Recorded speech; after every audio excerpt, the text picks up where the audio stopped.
This is the Cuisinart Velocity 1 horsepower blender. Let me show you all the features and functions. This is your blender jar. It's made out of Triton. It's BPA-free. You'll also notice in the front it has measure markings here, which is in ounces and cups. And then on the reverse side, you could turn it like this, and you'll see it's milliliters and liters. It's going to turn it around again and show you the handle. This is the handle. It has a really nice soft texture to it. It's also slip free, so if your hands are wet at any time when you're working in the kitchen, you'll still get a really great grip on the blender jar. So, let me put this back like this. This is your lid. Just remove it by lifting it off. You'll notice there's a ribbing here, which is the gasket. That's really great for keeping liquids inside when you're using your blender. You get a nice, really nice tight seal on there. This is your removable lid, which has a 2-ounce measure. So if you're going to be adding any type of liquid ingredients, you can do that directly through the hole in the lid while the unit is operating. Or if you want to add 2 ounces of, oil, lemon juice, whatever it is, you can just use this and pour it right in there while the blender's operating.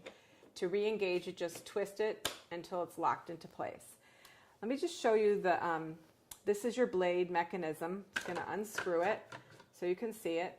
It has an integrated gasket right here, and it has a really high quality blade assembly. It has 2 up and 2 down. It helps really do a great job incorporating your food. And like I said, this is 1 horsepower, so it's very powerful. It's great for not just, crushing ice and smoothies, but it's also really great at doing other type of food prep tasks. And today I'm actually going to show you how to do a cold soup. But let's first look at the front of the blender. This is your touchpad. It's all smooth and easy to wipe away if you get any spills on it. Here's your on-off button, and it flashes to let you know it's in what we call the standby mode. You have low, high, pulse, Ice Crush and Smoothie. Both Ice Crush and Smoothie are pre-programmed. They, like with the smoothie function, it will go through a process to make the smoothie. It'll be going through different speeds, and it's programmed to last a certain amount of time, and then your smoothie will be finished when the unit turns off. So why don't we go ahead and make our fresh gazpacho soup. So we're going to take the lid off, and the first thing that we're going to do is we're going to add these ingredients here. This is some tomato juice, and this will be the base of your gazpacho. I'm going to pour that in the bottom. We have some peppers. Put those in. Celery. Jalapeno peppers, seeds removed. Some garlic. Green onions. And then, of course, a main ingredient of gazpacho is cucumbers. Now, what we're going to do here is we're going to put the machine on low. We're going to push pulse and then put the machine on low. So when you push pulse, the light lights up blue, and then we're going to just pulse several times on low just to break up the vegetables.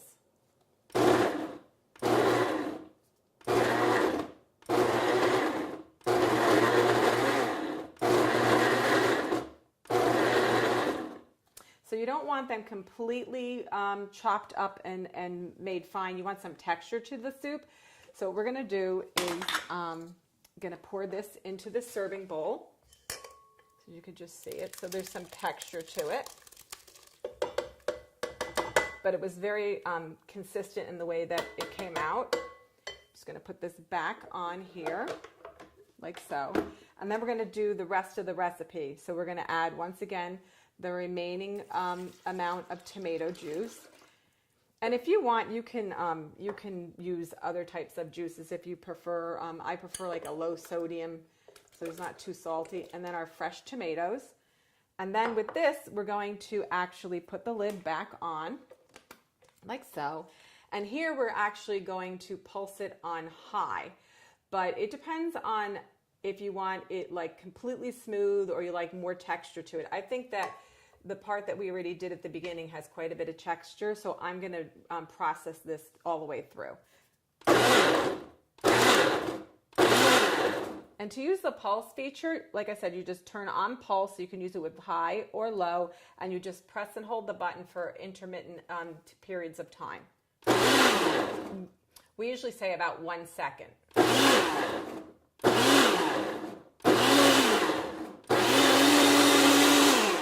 Okay, so let's take that out and incorporate it with our other ingredients, like so. And then we're going to mix it up, and then I'm going to garnish it. Put the lid back on. Just going to mix this up. And I said garnish it, but I'm going to add, there's some sherry here for some extra flavor. And then also some coarse salt. Not too much. And then, of course, some crushed fresh pepper. I'm going to stir that around until it's ready. And then what I'm going to do is I'm just going to put some in the bowl and then garnish it. This is a really light, refreshing, healthy soup on a Saturday when you don't want to eat anything too heavy for lunch, or even in the summer when it's really, really hot out and you don't want to be overeating. It's a beautiful soup. It's really simple and easy to make. I'm just going to put a little bit of fresh greens on the top. And it couldn't be easier with your Cuisinart 1 horsepower velocity blender.